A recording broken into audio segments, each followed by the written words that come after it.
Hey, welcome to another episode of the Innovation Mindset, powered by the Moran College of Entrepreneurship. I am Mark McNees, your host.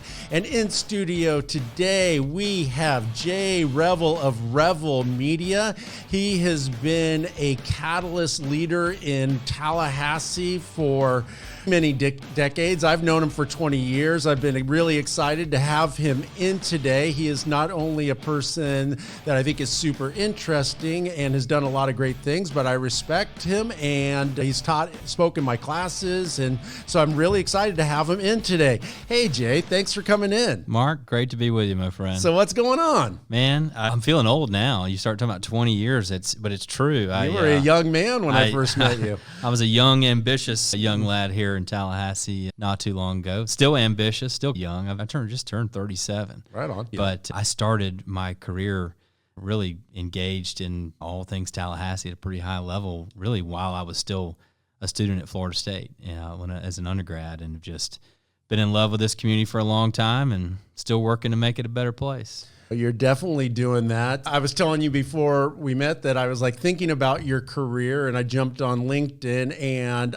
just want to let you know I got 100% on the J Revell resume test. So you started out with John Daly, I sure did. And then you went to the Downtown Tallahassee Improvement Association Authority. You were the executive director for that, and then you were the vice president of the Greater Tallahassee Chamber of Commerce, and then almost 4 years ago, you went off on your own to Revell Media, which you specialize in storytelling. And I always tell people, and I'm sure you're going to get into this, but when I think of you, I think two things. I think you're the best networker I've ever met. I'm from Los Angeles. I've lived in Tallahassee over 20 years, bar none. And you're not a cheesy networker, that you are authentic and you really care and love people. And then also, I think you're one of the best storytellers that I have ever met.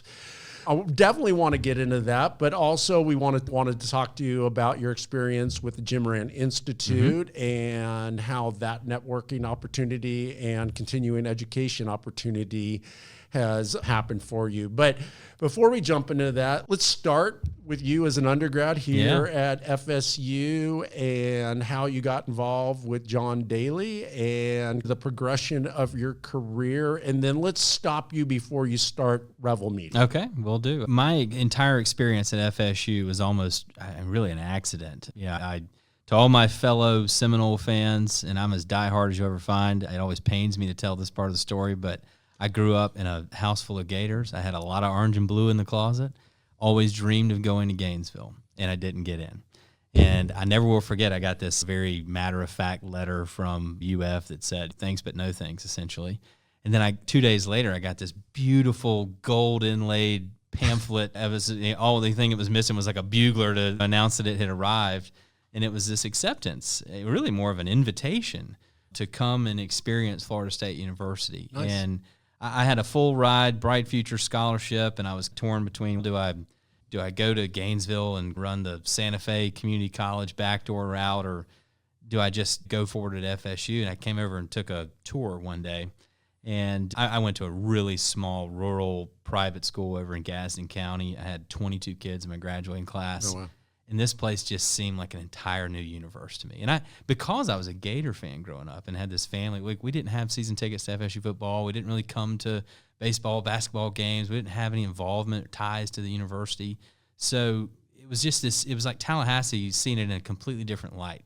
And I liked that my family was still 20 minutes away, which might as well have been a world away. But I came here and I told myself, hey, let's get to know FSU and Tallahassee better than anybody. And if you don't like it, you can leave. You can always go transfer, right? Mm-hmm. And a funny thing happened. I fell absolutely madly in love with both. And to this day, my personal mission remains to try to change the way the world thinks about Tallahassee. And FSU is such an essential part of that. And again, all that comes back to just I had this wonderful undergraduate experience. I actually majored in political science. I was a fraternity president, Sigma Chi at Florida State. And one day we got this phone call from an alum who was running for the county commission here and he was looking for some guys that could come and bartend one of his fundraisers, and his name was John Daly. And I picked up the phone, answered the call, said, yeah, that sounds great. I'm a political science major. I enjoy beer. I'll come do that. And so that was going into my senior year, and I started bartending his fundraisers, which turned into a good friendship and an internship in his office.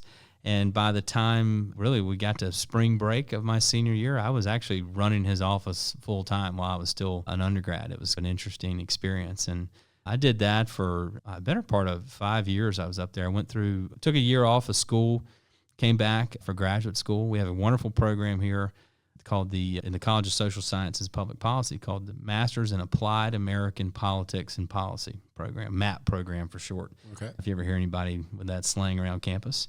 And I really it's like I finally found my sort of academic footing. I was not maybe the most studious of undergraduates, but in grad school, I really fell in love with going to class and building relationships with my instructors and meeting and getting to know my like-minded students, and just had an incredible experience. Really was drawn to the communication side of politics. And that's really where I've started my career specialization around just communicating with people. And when I was finishing that program, I actually wrote it's a non-thesis program, but we do this thing, a practicum, where you have to find something from your real world experience or go get an internship and do a pretty extensive research project around it. And there was this organization in Tallahassee that was having a hard time. They had let go of their executive director and were looking for a new one. And it was called the Tallahassee Downtown Improvement Authority. And so I wrote and I was close enough to it with working at the county commission with now Mayor John Daly, that I just dove in and studied everything they had going on. And I wrote a strategic plan for the organization that was a plan for rebuilding relevance and expanding the district, expanding the tax base. It was pretty detailed. And when I got done with it, I literally sent it to all the board members at the DIA and got a call, and they said, we'd like for you to come in for an interview. And I was ripe age of 25, got to go run this really cool quasi-public type of entity. And the plan really was focused on one key thing. I always look at any kind of organization that you're a part of, you try to get down to the essence of, okay, what is this organization best at, or what can it be best at? And the opportunity I saw there was no one was really marketing downtown. No one was really treating it as a destination. And we had a limited, but I think the budget I had when I was president of the fraternity was bigger than what I had at the DIA. But I said, hey, we can really tell some stories here about our downtown, about its history, about the people who open businesses here, about the opportunities that are present. So we turned it into a marketing arm for downtown. And the added benefit to that was the more we tell these stories, the more we attract people to downtown, the more we're going to also attract opportunities to downtown, developers, variety of business owners, you name it. And it worked. And I was only there for 3 years, but I felt like we really were able to move the needle quite a bit. We came up with a campaign, total rebrand for the area, and most of these elements are still in place today. But we came up with a campaign and a tagline called Always in Session, right? So downtown really thrives the most when the legislature is in town. And we said, we want it to feel like that year round. So we said, we're going to just declare that it is, right? So we came up with this tagline, Always in Session, and all of our marketing and all of the stories that we told were all about how there's an energy here that you're not going to find anywhere else in Tallahassee. And we really hit the gas pedal on it, and it worked. We brought in some really cool stuff. We did a lot of really creative community outreach, and some wonderful projects took off because of it. A lot of new business attraction in downtown. And as I was doing that, this is where some of that networking stuff kicks in, right? I got involved with an organization called Access Tallahassee, which is effectively like the junior chamber of commerce. This is really your young professional cohort within the greater Tallahassee Chamber of Commerce, and really enjoyed that and getting to meet a lot of my fellow young professionals who were making Tallahassee a better place. And I managed to get myself to become the chair of Access Tallahassee, which I found out something really interesting, which was the chair of Access got a seat not only on the board of directors for the big chamber, but got to be on the executive committee. Okay. And so I'm like, again, 25 or 6 or whatever it was, I get thrust into this interesting position where I'm on the executive committee for the Greater Tallahassee Chamber of Commerce. I'm sitting here with the titans of industry in Tallahassee around the table.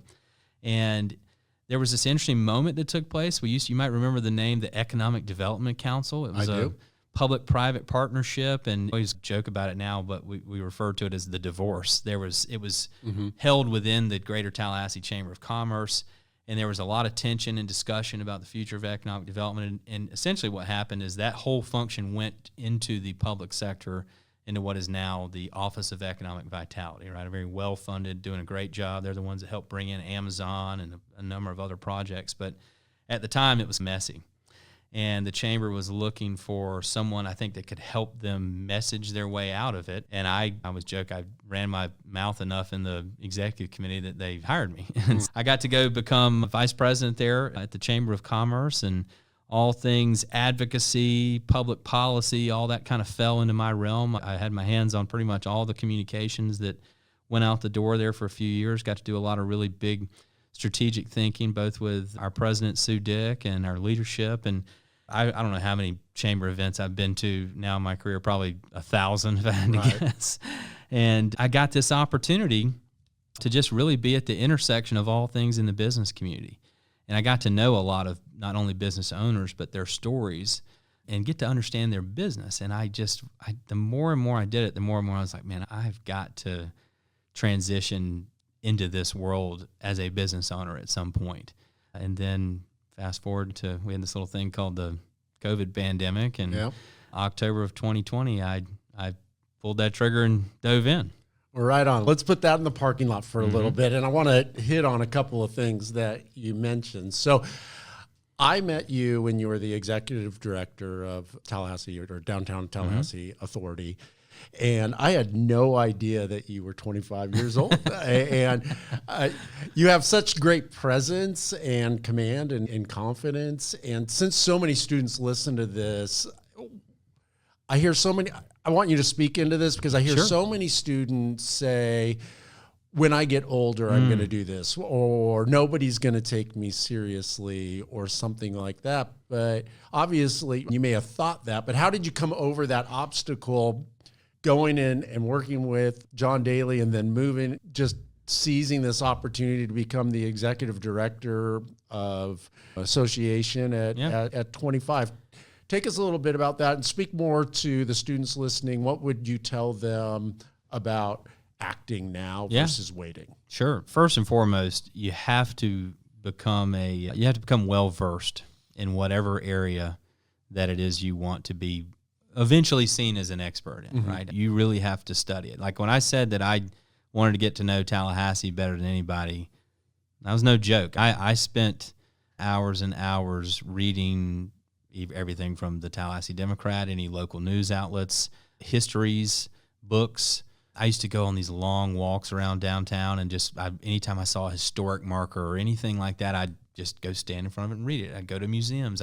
You name it. I really made it a priority of mine to get to know Tallahassee literally better than anybody. I would tell you, I'm not trying to brag or anything, but I think I'm probably in the 97th, 98th percentile of people who just have vast general knowledge about the totality of Tallahassee's history all the way up to present day.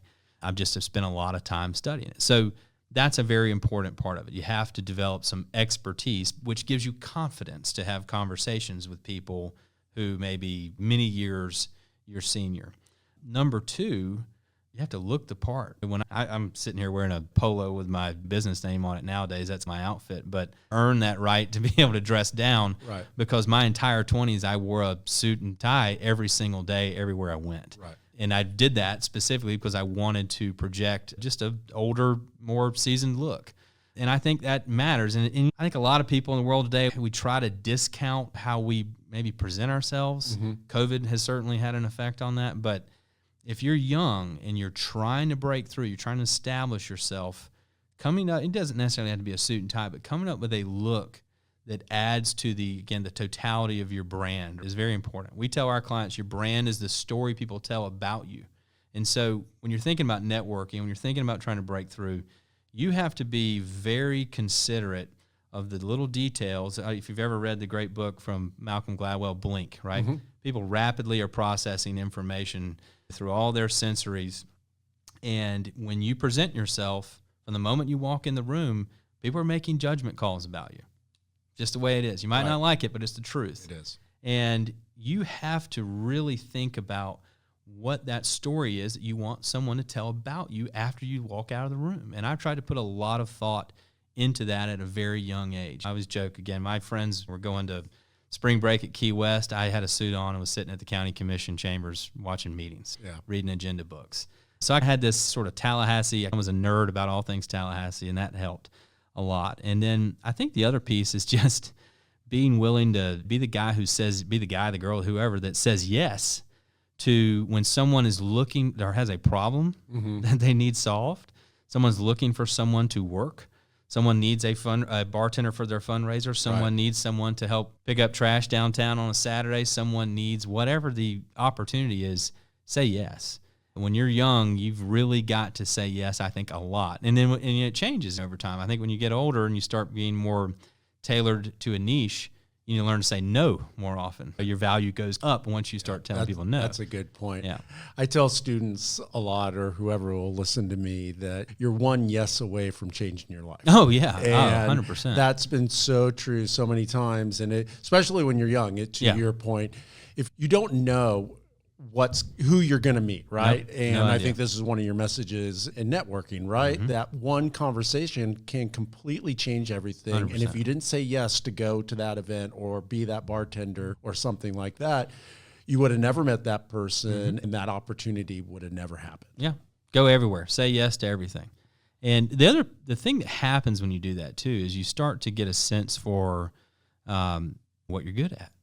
What do you see people react well and positively to? So like what you said is the greatest compliment that I can get when someone tells me that they think I'm a great networker and a great storyteller. Because that's exactly, when I started my business, I sat down and I said, my number one thing I'm going to be, that I realize is I'm in the business of being Jay Revell. When I started, I was the only employee and it was just me. And I said, I've got to be myself. I've got to be very authentic, and I've got to make sure that whatever I'm projecting in the world is a reflection of what I'm best at. So I went and had conversations with a lot of people, and I said, when you hear my name, what are the things you think about? And those are the two things that came up most often. And that idea of the storyteller just kept ringing through my head. And I said, there's an opportunity here to be Tallahassee's best storyteller and bring that value proposition to businesses. That's where I had built this great network, right, through the chamber and through other endeavors. And that really became, again, by saying yes a lot, figuring out what I was good at, getting an understanding what people thought I was good at, and what people were maybe willing to vouch for me on became really the foundation for this business that I'm in now. Cool. So I want to transition into Revell Media and especially the storytelling. I've seen a lot of the videos and a lot of the companies that you've helped and really hone their story. And forgive me, I'm not going to get this correct, but you can correct me. I'm going to give you the opportunity to correct me.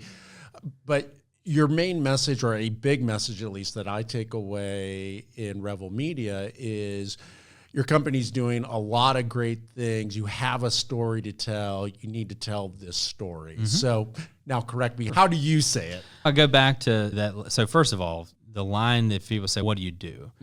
I'm a corporate storyteller that grows brands and bottom lines. Okay. And I've got a whole liturgy of these little revelations, I call it. I do a really cool email blast, by the way, every week, folks. If you're listening, if you think this is interesting, we'll put the link in there. It's called the short list. Okay. And I share a lot of these little nuggets. But like I said earlier, your brand is the story people tell about you. I think a lot of people get that wrong, really, on the surface, right? They think their brand is a logo. They think their brand is a bunch of other things. But essentially, when you walk out of the room, or that customer is at a dinner party and someone says, boy, I really could use some help with this problem I have. That customer maybe that you've already worked with is sitting there. They hear that. You need them to think of you immediately. If that's the problem you solve, you need to be thought of in that light. And we think that a great story is three things. It's clear, it's memorable, and it's repeatable. So let's start with clear, okay? When I communicate something to you, clarity has to serve above all else, okay? I love creativity. I'm a pretty creative guy. I have a whole team of wonderful creatives. And I preach to them and to our clients all day long. Think about how many times you've seen a Super Bowl commercial. You maybe made you laugh and it was interesting, and then you couldn't remember what the ad was for. Right. What a waste of money, right? You have to be clear above all else. So when someone hears your message the first time, when they see or interact with some part of your story, they have to understand exactly what that value proposition is that you offer the world on one view, okay? Because you might only get one shot, depending on the situation. So let's move to memorable. There has to be something about the way that story is engineered that makes it super memorable. It makes it sticky. It's got some juice to it that really makes someone connect with it. They see themselves in the story that you're telling, in the problem that you're solving, in that value proposition that you bring to the world. They see themselves in it. It becomes part of them. They see themselves in the story. They're able to weave their story into whatever it is you're doing, okay? So there's the memorable side. And then repeatable. We want to make sure that whatever story you're telling is done so, again, with this very sort of specific linguistic engineering. We want to use words and phrases that people can repeat verbatim. So when someone says, what do you think about Mark and his business? They're not just trying to come up with the words. You've already given them the words, right? Your word-of-mouth marketing, everybody talks about word-of-mouth marketing, very powerful. It starts with the words that come out of your mouth. So it's up to you, through all the storytelling that you do, to shape that perception that customer ultimately has. And if you can give them these really carefully engineered phrases and words, a lot of people might call it a tagline, okay? If you can give them the tools to talk about what you do for them and the value you provide them, they will go and tell others. And so when it's clear, memorable, and repeatable, someone goes to tell your story. There's the old telephone game, lost in translation, right? Yep. Nothing gets lost in translation. They're able to share exactly what your value proposition is, how exactly it helped them, and they're able to do it in a way, again, where the word travels faster. We always say your story travels at the speed of value, okay? The more valuable your story is to someone, the faster it's going to spread, right? If you're the best plumber in Tallahassee, okay, there's a certain subsect of people that are going to call you a lot. And if you can get that language, get that storytelling right so that you're very clear about what that problem you solve is, not only are they going to call you when they have a problem, but they're going to talk about you with the specific language you put out in the world. We call it the boomerang theory, right? I'll give you my favorite example, and you'll love this because it's a very Tallahassee story. About a year ago, I got a call from our friends at Visit Tallahassee, and they have been really the key entity that has carried the torch for all things Tallahassee's bicentennial this year. 2024, Tallahassee turns 200 years old. Yep. Really cool. And so I've been barking about the bicentennial for a long time. It's a really cool thing, yeah. And it's been cool to see a lot of this come to fruition. So anyway, I got a call, and they were saying, hey, we're going to be running all these marketing campaigns. We're trying to really figure out what the crux of this is. What is the key message that we can weave all of the marketing materials in and out of? And we thought you might be able to offer some thoughts there. And I said, I got a couple ideas. And had a couple of great conversations with them, sat down with our team. We came up with a phrase, tagline for the whole campaign called ambitious from the beginning, right? So again, we try to really engineer this. Ambitious speaks to not just who we are as a place, but who we are as a people, something you feel deep inside yourself, hopefully. Yeah. It speaks to history. It speaks to the whole idea of Tallahassee was literally ambitious from the beginning. For those who don't know the story, there was the capital in East Florida, St. Augustine, capital in West Florida, Pensacola. They got tired of transversing all the way across the swamps of Florida, which was very tough, and a lot of ways to die back then in the early 1820s. And they wanted a centrally located capital. So they literally invented Tallahassee in the middle of nowhere, which was an ambitious idea to build this capital city from scratch. And so that phrase encompasses that history. It speaks to who we are as a people. And think of the thousands of stories of people who have made their home in Tallahassee, made a difference in the world from Tallahassee. Everywhere from Bobby Bowden choosing to come here and build a great dynasty on the football field, all the way to one of the stories I love is the George Proctor, who was a freed slave who became a builder, became an entrepreneur, and built most of the big, beautiful antebellum homes you see all over downtown, right? That's ambitious from the beginning, too. So my favorite part about this, and this is where that boomerang effect comes in, okay? A few months ago, Tallahassee was celebrating a milestone event, which was bringing JetBlue to town, right? So JetBlue started running flights down to Fort Lauderdale, something they've been working on for 10 years. And they had this big pomp and circumstance ceremony and all that kind of stuff, the inaugural flight and all this. And I happen to be, again, a nerd. I like to watch the city of Tallahassee videos and stuff on YouTube to see what's going on, right? And I'm watching this YouTube video about the announcement of JetBlue. And after a few of the mayor and a few other elected and appointed officials get up and do their thing, I had it on the background. This guy from JetBlue gets on, and he is the senior vice president, 3 or 4 commas, got a big title, right? Right. And he gets up and he says, "This is such a wonderful day. We're so glad to be here. We've been working on this deal for a while. And I was talking to some of your team in Fort Lauderdale this morning before we flew up here, and someone told me that this year's your bicentennial." And he just goes, "Ambitious from the beginning." Oh, wow. Super cool. He goes, "I love that." And he goes, "This deal was ambitious from the beginning. Clear, memorable, repeatable." He saw himself and their company in the story, was able to then tell a story after that about ambition of their company and our community together. That's exactly what we try to do. So when we talk about corporate storytelling, we start with the story, the key story, the most important, clear, memorable, repeatable part, and then we weave it through everything that you do. All your owned opportunities for communications, all your paid communications, literally anything you touch in the world, we try to put those fingerprints on it so that when your customer has an opportunity to tell others about that value, they get it right. Nice. I love that connection, and very happy that JetBlue is here. Yeah, that's great. More airlines, the better. Mm-hmm. So that's awesome. So let's go back to starting your business. Sure. And COVID, obviously a trying time on everyone and a very unknown time. Just what the future was going to hold, what was business going to look like. We weren't meeting together and things like that. So Jay Revell decides he's going to start a business that's solely around meeting with people and connecting with them and telling stories. Tell us a little bit about that process. What was the ambition or drive that was going behind that? You had a young family. Well, you still have a young family, but even younger at that time. And what was going through your head? What value did you think you were going to bring to Tallahassee and especially the business community? So I go back to that idea of my personal mission has always been to change the way the world thinks about Tallahassee. Mm-hmm. And I've always said that in order to do that, we first have to change the way that we here in Tallahassee talk about our community. Mm-hmm. We have to tell a better story. Yep. And so I took that into account. Again, I took into account what people were saying about me with the storytelling. And I said, I've been in these positions that are either in the government or government adjacent or association based where I had all kinds of great resources to really try to steer the general conversation in the community. And now if I'm going to go out on my own, I'm literally starting from scratch. But I have to also not just build a business, but I have to have some way that it feeds that personal mission or I'm not going to be happy. That's just the truth of who I am. Mm-hmm. And so I really came up with this concept that if I can help businesses tell better stories about themselves, then they grow, they succeed.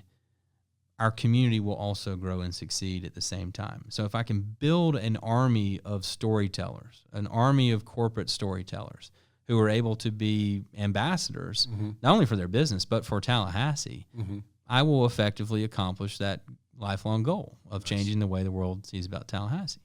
And I really just started down that path and tried to map out, okay, all right, good idea, but how does the value proposition of that work? Right. And I was very fortunate. I never will forget, again, how your first client, right?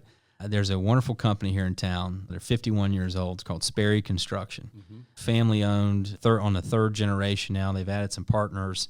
If you're familiar with Danfoss Turbocore here in town, great company. They've actually built that entire campus over the course of 20 years, which is really cool. Yeah. Amazing expansion. It's remarkable. Yeah, Ricardo and the team over there are doing amazing work. And it's like I got to be in there with a camera from day one, all that construction, really cool with our whole team. But Sperry, Clayton Wells, one of their partners, came to me and actually started this conversation. Like, he goes, "You got a great network. We ought to bring you on the team to maybe help with sales, whatever." He goes, we like your action. We like your energy. Mm-hmm. How can we get together? And I said, I don't think I want to come work inside the business the way you're thinking. I said, I want to start a company and I want to do marketing, advertising, communications, brand development and management, and I'd love for y'all to consider being my first client. And we sat down in the room and talked through it all, and I negotiated what those deliverables would be, and they signed on the bottom line pretty much, I think it was October 1st, 2020, and my business literally started in their conference room. I remember cashing that first check and be like, okay, here we go. There you go. And I just kept repeating that process and refining it a lot. You ever heard of Revell Media? I don't think All right, so. I got a book recommendation for you. Okay. It's called The Almanac of Revell Media. Revell is this wonderful Silicon Valley angel investor and founder, been involved with a lot of different companies. And for those of you who are listening, if you want to read a book that'll change your life, I'd put this at the top of your recommendation list, The Almanac of Revell Media. And he's got a line in the book that I love. He says that your number one priority in business, it should be to become best in the world at what you do. Mm-hmm. And you should refine what you do until that is true. Okay? Again, that's a narrowing, right? We talked about saying yes a lot and starting to learn to say no. And so what I started to figure out is that what I was best at and what my team now is best at is coming up with that core story and then figuring out how to weave it creatively through everything that you do. Nice. And it took a lot. We've had some slip-ups and some failures along the way. We had some clients that ended up not being a great fit. Right. When we look at what is an ideal client for us, we say, okay, one, you have to be an ambitious business owner, someone who wants to be number one in your market. Mm-hmm. You want to be the top of that short list for whatever it is that you do. And there's a lot of people who don't meet that qualification because they're just happy being in the mix. And that's fine. I got no problem with that.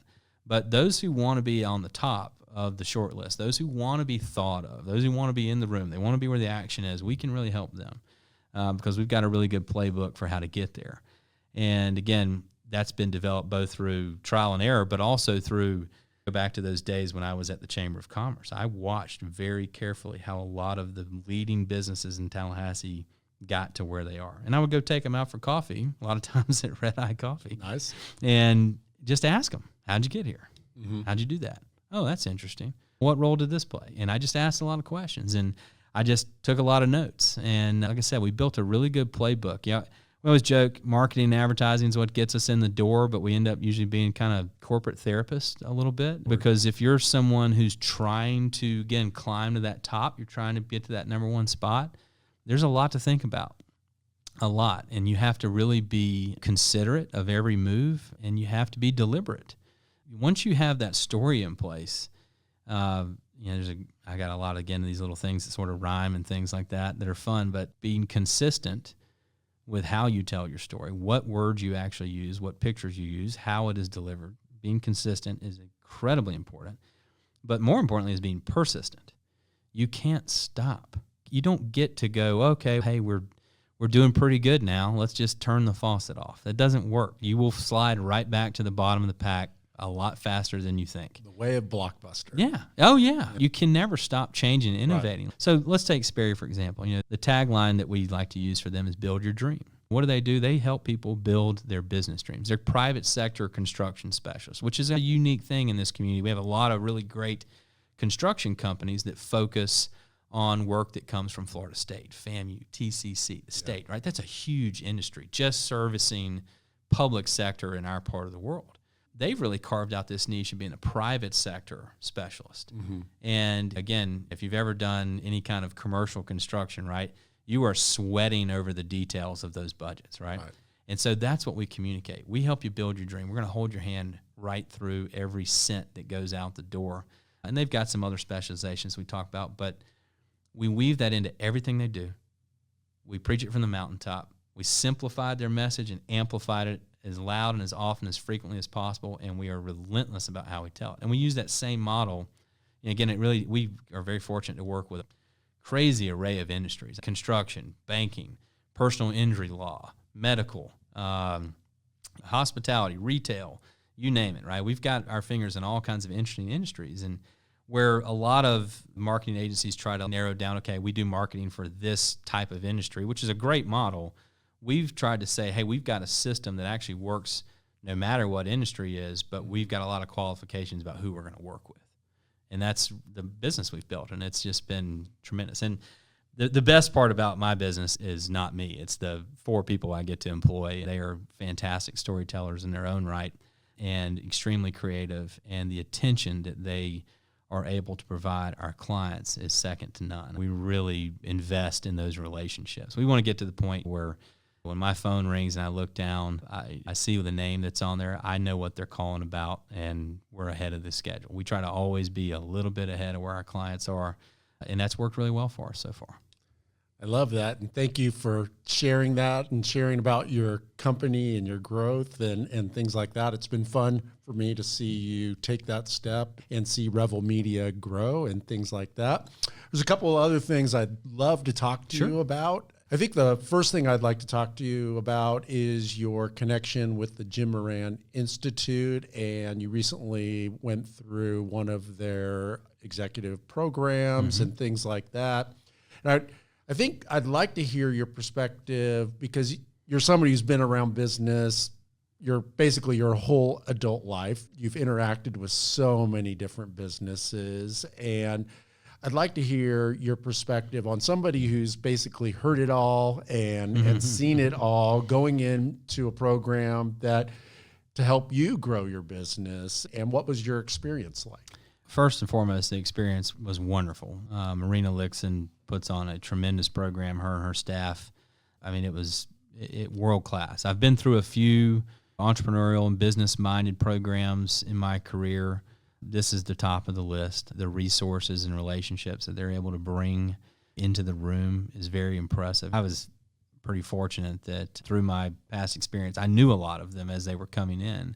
And I think a lot of my classmates were, I don't know, laughing, and they'd be like, oh, here's another one. Because they'd like, hey, Jay, good to see you. And so that was cool. But being able to go and sit in a room like that and hear from a lot of these people that I've known in some cases for some time, and hearing it from a different perspective is really interesting, right? A lot of these people I've knew before I was in business, but now I'm sitting on this side of the table, and I'm really sitting there trying to evaluate how can their stories that they're telling me impact our bottom line, which is really cool. And to do it in a group learning setting, I think it's what's the old saying, education's kind of wasted on the young kind of thing. And there's some truth to it in that the older you get, the further away most people get from group learning like that. And it's a wonderful thing. And I've tried to always, whether it was going back and getting a master's degree, going through a couple of other different entrepreneurial programs, Leadership Florida, Leadership Tallahassee, group learning is a wonderful thing. And everyone should try to find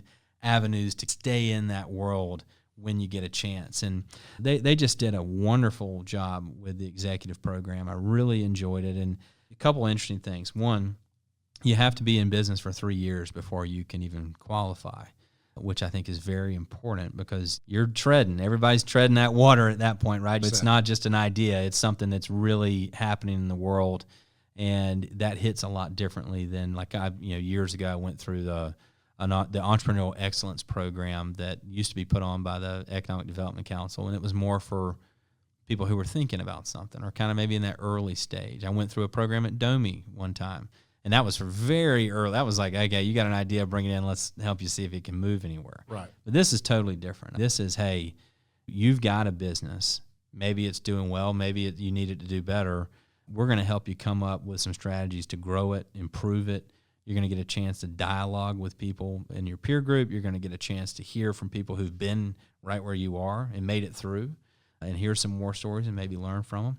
But every program day, there were 2 or 3 things that I'd come back and review my notes at the end of the day, and I'm like, man, that was pretty good. I'm really glad I was there to hear that. Nice. The other piece of all that, for anyone who's ever built a business, whether it's 3 to 4 years or 30, 40 years, that having some time to actually think about your business outside of it is very important, and it's hard to find.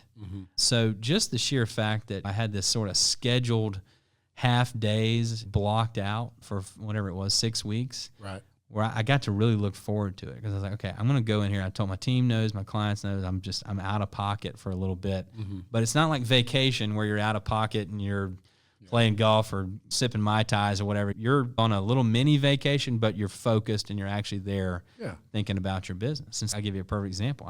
I'm always refining how we talk about what we do. And that line I used earlier about corporate storytelling that grows brands and bottom lines, I wrote that sitting in the room going through the program this year. It was a refinement of how I used to answer that question. And that only happened because of one little thing that one of the speakers said, and it just gave me just enough of a perspective window to rethink how I was saying that. And again, that only happens if I've cleared time to think about my business. Obviously, they tell you you've got to evolve from working in your business to working on your business, right? It's the old classic line. But it's very true. And ever since I went through that program, too, I've really tried to prioritize how I'm using my time, focused more as the leader of the business, as more than someone who's sweating out the details of a particular project. I'm still very involved, don't get me wrong, but I've been able to create some space for myself where I'm really trying to lead this business and this team forward in some new directions. And I'm very grateful that I was able to do that. This gift that the Moran family gave to our university to really put all of these assets together in an impressive way. And it didn't cost me a dime.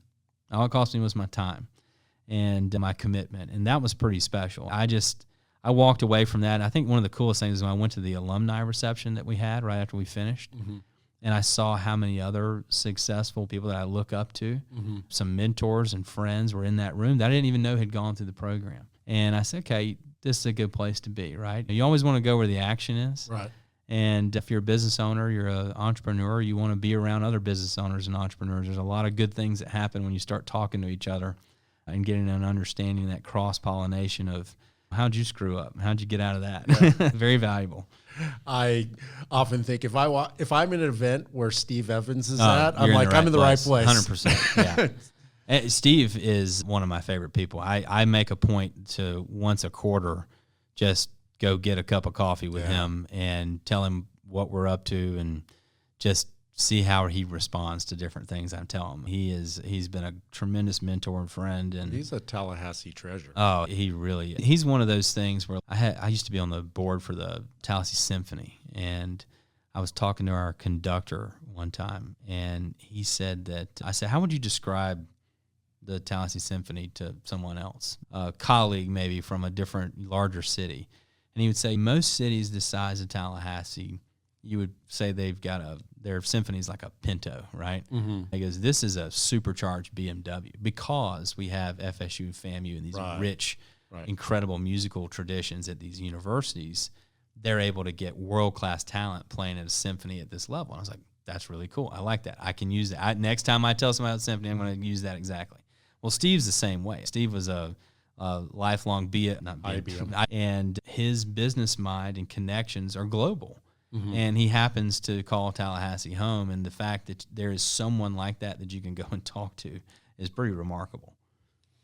Yeah, he is a treasure. He has helped so many people in this community, and it really, that he calls Tallahassee home, I think he's one of those people that has just made Tallahassee noticeably a better place. And I would actually say that about you as well. I appreciate that. And want to transition into your past political aspirations. Sure. I don't remember the exact year that you ran. I would 22. 22. I was going to say, I think it was while you had Revell Media, right? Yeah, sure was. So you ran for county commissioner. And fantastic. All right. Just full disclosure for everybody. I believe I'm sitting with someday who's going to be the mayor of Tallahassee. So Mayor Revell someday. I'm calling it right now. I'm calling my shot. I don't know if it'll get me anything, but it can't hurt. You know? Yeah, it can't hurt. So it'll probably get me a call for a donation if you run. That's right. But I think that you're, like me personally, obviously, we all know a lot of politicians. We know a lot of local politicians, and you're all over the gamut, and people are in it for different reasons. Sure. I truly believe that you're someone who truly loves Tallahassee and wants to make Tallahassee a better place. Again, I've seen you work, and I've seen how you've promoted this city, and I don't think that there would be a better county commissioner, and we have a lot of great ones, but I think you would be a great addition.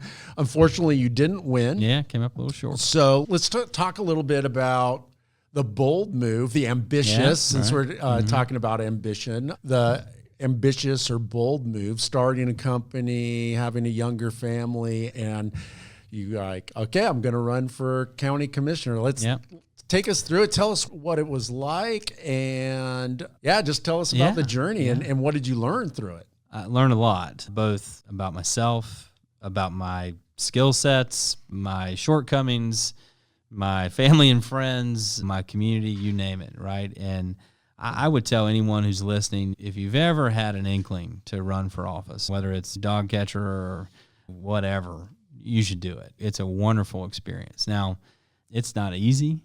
There's a lot of challenging moments that happen. Look, there is nothing more humbling than knocking on a stranger's door and not having a clue who's going to be on the other side other than a name on a sheet. And they open the door and just start peppering you with questions and want to know who you are, why you're there, why you're running. It's an incredible thing. It's very American, really. It's pretty neat. But everyone should do it. Even if you're a candidate for a day, go try it out. It's very worthwhile. And obviously, like I've mentioned a few times, I'm very passionate about Tallahassee. Politics is interesting. I think you have these moments where play opens up, right? The wide receiver starts streaking down the side of the field, and you're like, oh, I think I could throw the ball over there. And that's what it's like, right? So one day, the former county commissioner in that seat, this was District 5, Leon County. What does that cover? East side of town. A good way to think of it is Mahan Drive, Miccosukee Road, swinging all the way down around to Appalachie Parkway corridor, all the way out the Jefferson County line, swinging down, even capturing like Southwood, my neighborhood, Myers Park, down parts of downtown. Really just that east side of town is a good way to look at it. And southeast. Yeah, east to southeast is a good way to look at it. And the commissioner who had that seat for 3 terms, her name's Kristen Dozier, good friend. She got elected when I was working up there, so I've known her a long time. But she decided not to run again. She ended up running for mayor. And so the seat opened up. And it's the first time that seat had been open without a incumbent commissioner since the 80s. Oh, wow. Which is pretty crazy. You had 3 consecutive commissioners who served for 3 terms each. And each one of them beat the one that came before them. Someone always had to go and take it. So it was very unique. Having an open seat is an interesting opportunity, which I like because I said, I've never really liked the idea of going and trying to go on the attack. That's part of politics. You got to get somewhat comfortable with that. But I thought it was a unique opportunity to run because I could go and tell the story that I wanted to tell. I could lean into it the way I wanted to do it. I didn't have to go and try to make an argument why someone else should be fired, which I liked. Right. And not to say that I won't ever do that, but in that instance, that was very attractive to me. And I started really on day one with this. I said, okay, if I'm going to do it, I'm going to do it the way I want to do it. I'm going to run a campaign that's very positive. I'm going to run a campaign that's about Tallahassee and our community and the things that people care about and want to see solutions on. And we came up with some pretty cool campaign verbiage and narratives. We talked about the time to tackle our big challenges is now. There's a lot of big issues in Tallahassee, whether you want to focus in on affordable housing, homelessness, violent crime, just the cost of living, the need for growth and more jobs. All of those things are lingering challenges that we've had. And we devised this campaign about we can't kick the can down the road anymore. In fact, funny story, fast forward all the way to the very end of my campaign. I was up in the August primary. There were 4 of us in the race. And all good people. David O'Keefe ended up winning the race. He's the county commissioner now. Good guy. Enjoyed running with them, getting to know all of them and hearing their stories. Right before the election, I actually went to the Chamber's annual conference in Amelia Island because I had to also, this is an important part of it, I had to keep the campaign hat on sometimes, but I also had the business owner hat on a lot of times. And so I had to make sure that whatever I did, that election was on Tuesday, August 23rd, 2022. I had to make sure that when I woke up on the 24th, no matter what happened, that I could still be very proud to wear whatever hat I had on, right? I didn't have anything I was going to have to apologize for. Right. I wanted to make sure that the business was still going to be in a good place no matter where we went. And that's not easy to do. So we're right there at the end of the campaign. My son actually got sick, really sick. I had to go into TMH for literally the last 2 days of the campaign. I was at TMH the last 2 nights. So he was okay. But it was a bit of a scare there for a minute. And his first birthday was that day after the election. So it was just interesting. Felt part of my conversation with the Almighty here, right? I was like, it always felt like there was this really great reminder, no matter what happened on the 23rd, that my son's birthday was on the 24th. It was going to give me this refresh of either, hey, let's go get the job done, or hey, let's reevaluate why we lost. I just always kept that in perspective. I thought about this story that a guy told me one day where he said he was a speaker at an event and walked in. He said, I see you running for office. And I said, yeah. And he said, man, I ran for county commission in Orange County 30 years ago. And I said, that's awesome. I said, how long did you serve? And he said, I didn't serve a day. I got beat by 87 votes. I was like, oh my gosh. He goes, don't worry. It was the best thing that ever happened to me. He goes, my business exploded on the other side of it. And I was like, that's an interesting story. So I always trying to keep this perspective. Right. We get in there to the hospital, and we're literally about to check out and leave. Check out like it's a hotel, but we're getting discharged. And the doctor comes in and he says, hey, can I tell you something? I said, sure. And he goes, I just wanted you to know I voted for you. And I was like, oh, that's very kind. I really appreciate that.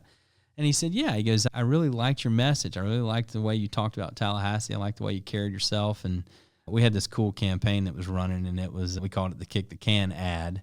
And you saw this kind of can get kicked across this road, and I come over and bend up and pick it up. And I said, folks, we can't keep kicking the can down the road on the problems that matter most to you. And about the time he was having this dialogue with me, this like nurse guy comes walking through, and he goes, hey, it's the Kick the Can guy. And I was like, hey, at least we did something right. But it was a wonderful experience, learned a lot. And to that story that guy told me about my business potentially doing well on the back end, our business has exploded since the election ended. And I think the biggest reason is because going through this exercise of raising $100,000, spending every last red cent of it, plus a few more from my own personal treasury, to try to communicate to people, made me an even better communicator. Right. It made me learn how to just get even better at what I was telling people my value proposition was. And I think a lot of people saw that. And again, our phone started ringing quite a bit after that, and hadn't really stopped ringing since, which is wonderful. But I loved it. I'm a fairly patriotic person, and I think that walking into a voting booth and seeing your name on a ballot is a pretty darn cool thing, and got to experience that with my kids. We did this really cool, one of my political heroes was Lawton Childs, because I think he had a real knack for storytelling and reaching audiences. And if you remember the story about him, they called him Walkin' Lawton. He literally was this upstart Senate candidate back in the 70s. And he didn't have the budget and didn't have the means that some of the other folks had. So he said, I'm going to walk the entire state of Florida. And he literally walked from Pensacola all the way down to the Keys. And in every little coffee shop and every little town, the media came out and talked to him. And he made a name for himself. And he ended up winning the race and ends up becoming governor down the road. So I said, well, you know what I'm going to do? I'm going to have a little ode to Walkin' Lawton. I went and literally walked the entire district on the first Saturday that early voting opened. And walked, I don't know, it was a long way. It was like 17 miles or something crazy. All in one day in August. I carried my sign with me all the way. I still have that sign sitting in my office. Nice. And when we got done, I met my family and some friends up there. We all went in and voted, and I had my kids with me and got to show my daughter what it's like to fill your name in on the bottom. And that was really cool. That was a special really cool moment. And, again, we came up, I don't know, it was a few hundred votes shy of making it to the runoff. It was a really, again, unique race. It was pretty much, I think first place David had 26%, second place had 25%, then there was a 24 and 23. We were all really tight within a couple hundred votes of each other. But again, learned a lot, had a great experience. I wouldn't trade it for the world. And I think we'll probably run it back again one day. I'm not sure when. This enterprise has taken off quite a bit since then. I got a lot more people to be responsible for and things that I have to keep in mind, but we'll probably give it a shot one day. But it made me a better teacher. I teach here at Florida State. I'm adjunct in that Master's in Applied American Politics program, and I teach a class called Creating Compelling Campaigns. And the first night lecture I do now is, let me tell you how not to win an election. We all learn along the way. Yeah. I'm a huge fan. I think that you have been very good for Tallahassee, and just following your career and you running and being somebody who I really feel ran for the right reasons, because you really wanted to serve the people of Tallahassee and be you are part of the history. I do think that we call or I called Steve Evans a treasure. I believe that you're a treasure, and I can't wait to see what you do over the next several decades. And it would not surprise me to see you run again. And sure that I think it's the more people that know you and know your heart would vote for you. I appreciate that. I'm super excited about just your business and the growing of it. I really appreciate you taking the time coming in today and spending a little time on the Innovation podcast and so just really appreciate it. I always like to end the podcast with one question, and the question is, and I got to think about it because you've had so many different significant kind of chapters in your career. So I'm going to leave it open to you. But the question is, if you could go back to a significant milestone in your life or career, and you could tell that Jay Revell one thing right now, what would you tell that Jay Revell, and which Jay Revell is it? That is a wonderful question. If I was going to go back and talk to the candidate, okay, I would say get in the race sooner. All right. I think I waited about 2 weeks too long to get in the race. Okay. And if I would have got in earlier, I think some of the people who ended up running might not have gotten in ahead of me, and that caused some of the challenges that we had. Electoral dynamics, ballot dynamics, we call it in the profession, have a lot to do with how races end up. It's just who all is on the ballot, what are their party affiliations, what are their backgrounds and everything, and how does that apply across the broader spectrum of that electorate. But how I would extrapolate that across everything in my career and any advice to anyone else is get in the race as soon as you can. Because I think back again about my business, I think we've come a long way in a short period of time. And as much as I loved all the things that I did before that, I'm like, God, I wish I'd have started 10 years earlier because we'd be so much further along by now. I might have 3 businesses by now. Who knows? Same thing. Going back to that earlier question you asked about what would you tell someone? Get in the race. Go where the action is. Figure out what it is you want to do, what difference you want to make in the world, what imprint you want to make on people. Figure out where that is happening and go get in it as soon as humanly possible. Don't wait for your turn. Just go get in it. And a lot of good things happen. And they might not be the things that you think are going to happen, but a lot of good things are going to happen if you get in the race. That's a good word. We will end it on that. Really appreciate you coming in. Hey, thanks for tuning in to another episode of the Innovation Mindset powered by the Jim Moran College of Entrepreneurship. Thank you to our guest, Jay Revell, for coming in. He mentioned a couple of books. We will definitely put that in the show notes. And he also mentioned a couple of links. So we'll get all that in there. And while you're looking at that, if you like this episode, be sure to like it, share it, and if you have a business and you all have a story, hey, give Jay a call and Revell Media can help you out. Thanks for tuning in again. Be sure to subscribe so you will never miss another great episode of the Innovation Mindset. We'll see you next time.